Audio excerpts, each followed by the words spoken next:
Canton's mayor declared a state of emergency with tens of thousands of people still without power, and it could be days before it is all restored.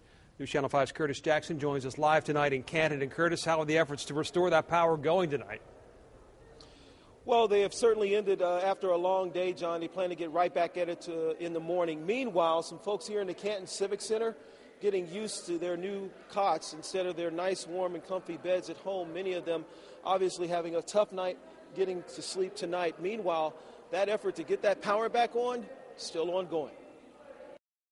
Among the dozens seeking shelter from the cold, seniors with special medical needs. Wilma Stewart is recovering from a stroke. I lived by myself and I woke up, it was freezing, and they capped me to call, and they come and get me and bring me here. Much of the Canton area remains in the dark after a massive ice storm that brought tree limbs down on power lines.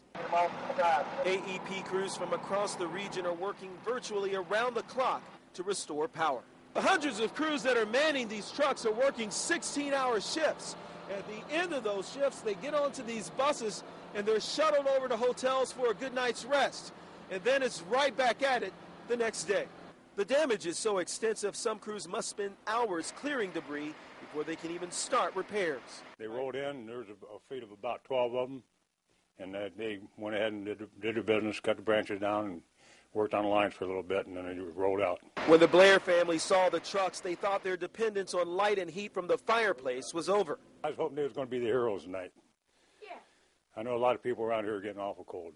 Back at the shelter, Wilma stays busy quilting and praying. Just asking the Lord to bring it on through so I can go back home. Certainly a prayer for a lot of folks in that room trying to get to sleep tonight. You know that the need here has pretty much put the resources of the local Red Cross here in Stark County stretched them pretty thin. So they are asking for some contributions, monetary and otherwise. I want to read you a number because, again, you can see the school closings across the screen. So if you've got a moment, go ahead and pay attention to this number, 330-453-0146. I'll read it again, 330-453-0146. You can also go to www.stark.redcross.org if you are able to contribute monetarily or otherwise to what will more than likely be the home for a lot of people for many days to come. Live in Stark County, Curtis Jackson, News Channel 5. Curtis, when I left the shelter around 7 o'clock tonight, they were looking at about 90 families. Did they have many more come in? Right now, I think they're at about 220 or so people, if I'm not mistaken. That's what I was told earlier. Some folks have left, whether they are going to stay with relatives or stay in other places. But they surely expect that they're going to get more people throughout the time.